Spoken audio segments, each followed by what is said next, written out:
Peace and welcome to another video. I am Sayada Embra, the High Priestess, and I'm here to provide you tools so that we can both awaken our inner divinity. So, speaking of inner divinity, today I'll be reading one of my latest Substack articles on my publication named Inner Divinity. And so we're going to be talking about how your sensitivity is sacred, and it's actually somatic wisdom. People may have shamed you for feeling all these things, feeling all these emotions. People shamed me for feeling all these things, feeling all these emotions. And it's easy to take in and envelop that shame because we don't really know how to process it, and we don't really know what words to use to advocate for ourselves, and even really know what our body is telling us. And so I'm here to share with you that you're not too sensitive. Your body is just speaking truth. So let's talk about how we can resonate with it and actually learn how to listen to our bodies. Okay, so as a Virgo, I like to stay grounded, quite literally, characterized by the deep pull to connect to the earth, utterly detailed, and to adorn the body in unique ways. Peep the drip. Plus, disorganization literally, it gives me cooties. In ancient Chinese medicine, the human body is the bridge between heaven and earth. Many ancient traditions have taught that our bodies are literally nature. So if we are nature, then our body holds wisdom that our minds may not always be able to fathom. Growing up, I thought that the more emotion you felt, the more unstable you are. And that is what I saw around me. But it's actually more aligned with this. The more emotion, the more gateways open up to allow energy to move in motion. A part of my spiritual awakening has shown the transmutation opportunity of emotions that help anchor the witness frequency, the witnesser frequency. Becoming a witnesser, being a witness of yourself, of your vibration, of your thoughts, of your emotions, of your body's response, of your patterns. So you're not too sensitive, you're just highly attuned. When I first began practicing this observer mode, it was so uncomfortable. Anger was coming up like a burning sensation in my face, teary eyes. Grief stayed as tightness in my chest. Fear to speak my truth as a lump in my throat. I've realized that these visceral responses to emotions are sacred, and that the only way to transmute them is to feel them all the way through. When your body tenses, withdraws, or goes numb, it's not betraying you, it's protecting you. What has helped me is anchoring into my breath, focusing on my chest and belly expansion while listening to my natural breathing patterns. If you've been here on my channel so far, probably every video, I'm taking deep breaths. I'm always connecting to my breath. One, because creating videos is relatively new and uncomfortable at times. So anchoring my breath really helps me get back to source. So let's breathe together real quick. Inhaling and exhaling.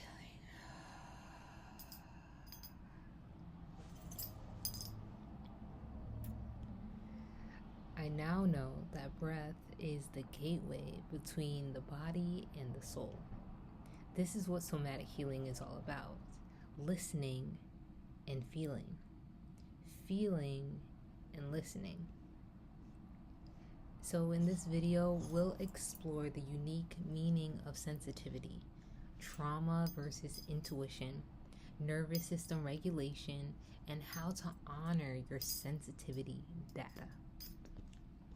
So sensitivity as a barometer of energetic truth. When a feeling of somatic response comes up through your body, sitting with it and not overriding it is the path to learning more about your energetic truth. It took me a long moment to learn this, and I was consistently overriding my gut feelings or negating an inkling feeling due to fear of being called out for not enough evidence or whatever. You may pick up on others' emotions and intentions before they even do. You may feel the air in the room right after you walk in and you have to leave. You may feel goosebumps or electricity through your nervous system when you know something is true and aligned. All this is data. All this is how your body is revealing truth to you. Your sensitivity is valid. Your sensitivity is valid. A thermometer tells you the temperature in a room or space, right? While a thermostat gauges the temperature in the room and adjusts accordingly to maintain a desired level. Discernment plays the role in whether you should be a thermometer or a thermostat from an energetic lens. Your sensitivity acts as a thermometer. It's telling you what's going on, and your job is to listen. You have a choice in whether you want to use your energy and spiritual prowess to maintain and elevate the space or leave and release. You have that choice. Somatic healing honors your body's story. It's not overriding it, it's listening. So let's get into trauma versus intuition and knowing the difference. Because early on in my earth journey as a human and then spiritually awakening, I had a tough time discerning the difference between trauma and intuition. So from a somatic lens, trauma is the prolonged activation of the sympathetic nervous system in fight, flight, and freeze mode. This can be the result of physical, emotional, mental, psycho-spiritual, or even financial trauma. There may be more traumas, but those are the heavy hitters. In your body, it feels like tenseness, tightness, unexplained cold sensations or heat sensations, rising or falling, a pit in your throat, inability to express, or a sunken or dropping feeling. There is some overlap with intuition, and so that's where discernment comes in.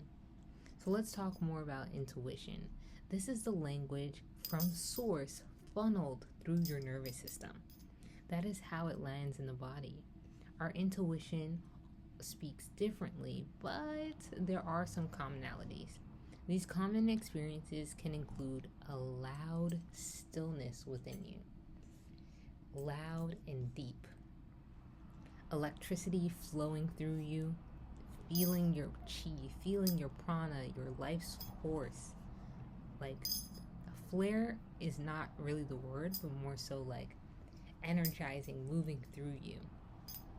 A sense of release or no pressure. Your intuition will never feel like pressure, and it will never lead you to performance. A full body yes is always better than a tense, shrinking no. So in the comments below, share with me what has been your experience with discerning between trauma and intuition. Through breath, movement, and energy healing, you can teach your body a new story. Like, it is safe to feel. It is safe to be here.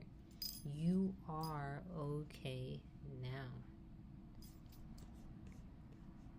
So your nervous system and specifically nervous system regulation, is a tool for clarity. Are you wondering, okay, cool, but how do I tap into this intuition? How do I honor my sensitivity but not get overwhelmed by it?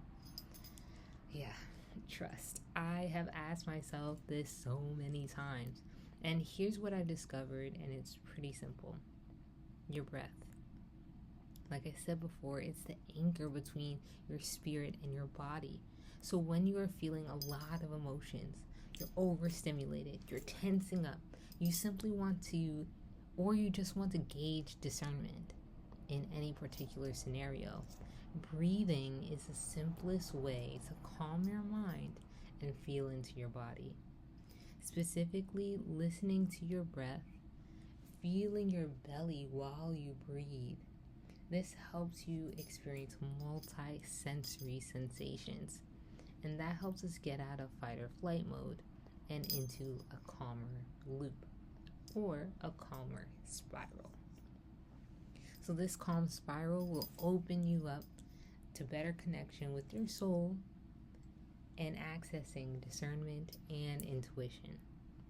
Other ways to regulate your nervous system are somatic stretching through assisted stretch therapy, which is more passive stretching for your body, or active stretching for your body, where you're doing it yourself. Energy healing, whether it's Reiki, African traditions, it could be Qi movement, Qigong, yoga, slow movement, hugging trees. That's the tea right there. Hugging trees. Trees alchemize. I made a video on TikTok about trees and hugging trees and how trees alchemize our pain, and they're a really good resource for us here on Earth. And the emotions were mixed. Let's just say that. So even crying and being in nature, but when you're crying in nature, you are literally putting a part of you, your feelings, your pain, your emotions into nature to soak up, and that helps alchemize you as well. And doing a creative outlet, being in a creative outlet, it's better. Painting, pottery, drawing, dancing, expressing yourself. This is how we gather more data about ourselves, but also we get to express and learn more, but also anchor in stillness and love and joy and peace. Because when we're expressing ourselves and we're creative, we are in a higher state of flow and a higher state of consciousness. So these are some ways that you can help regulate your nervous system. Are there any other ways that you may find that help calm your nervous system that aren't pseudo calming? That part. Okay, so honoring your sensitivity. It's sacred data. Yep. Sacred data.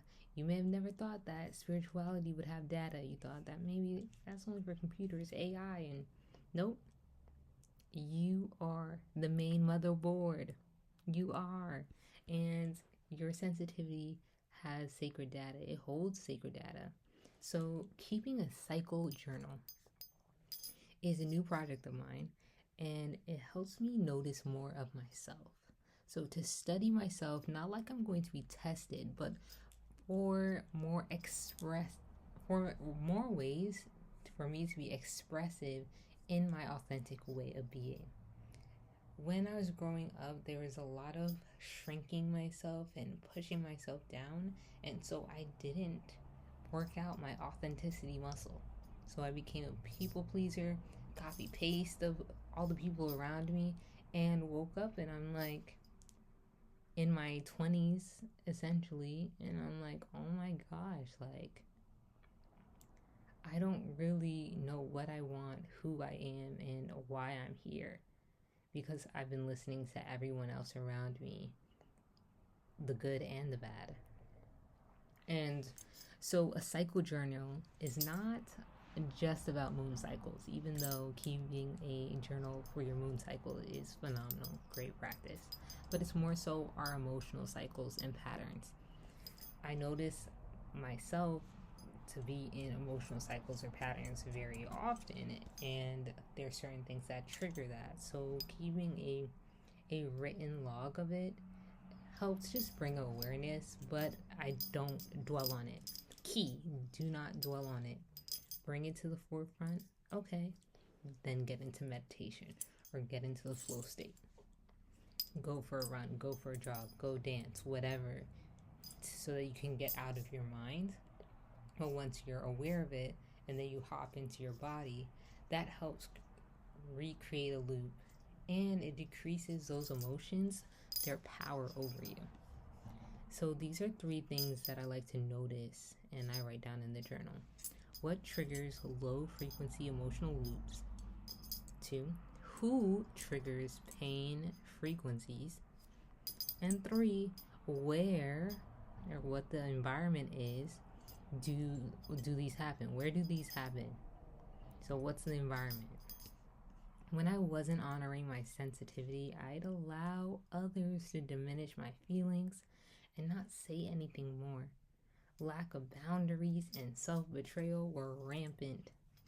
And I realized that relationships, they do help you explore more about yourself while in the shit that you relate with.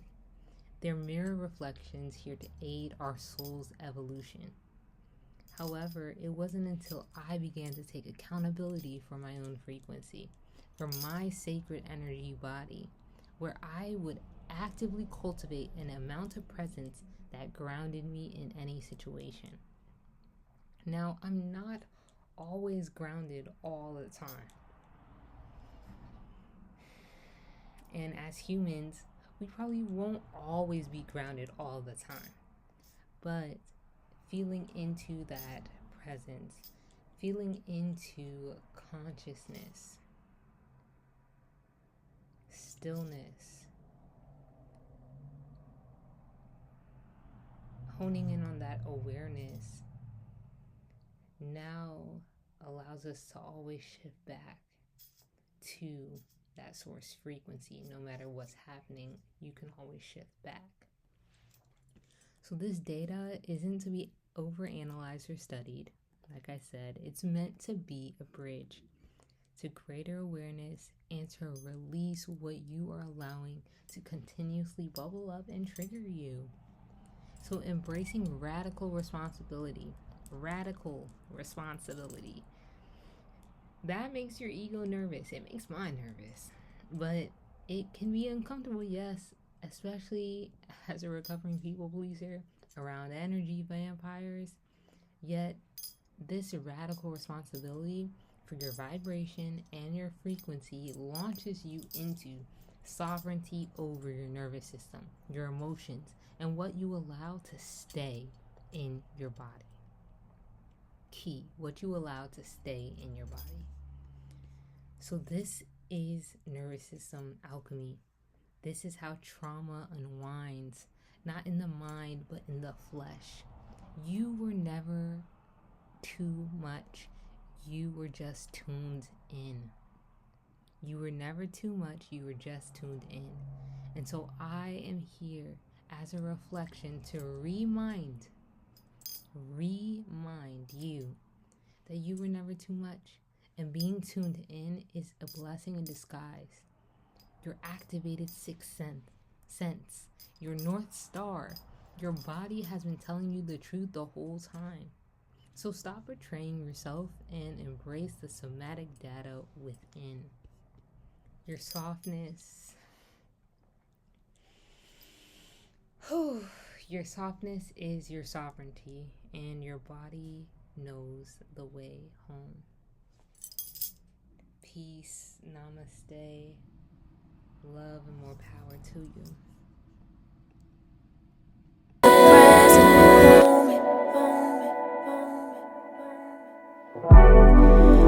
I honor God when I honor me. I honor God when I honor you.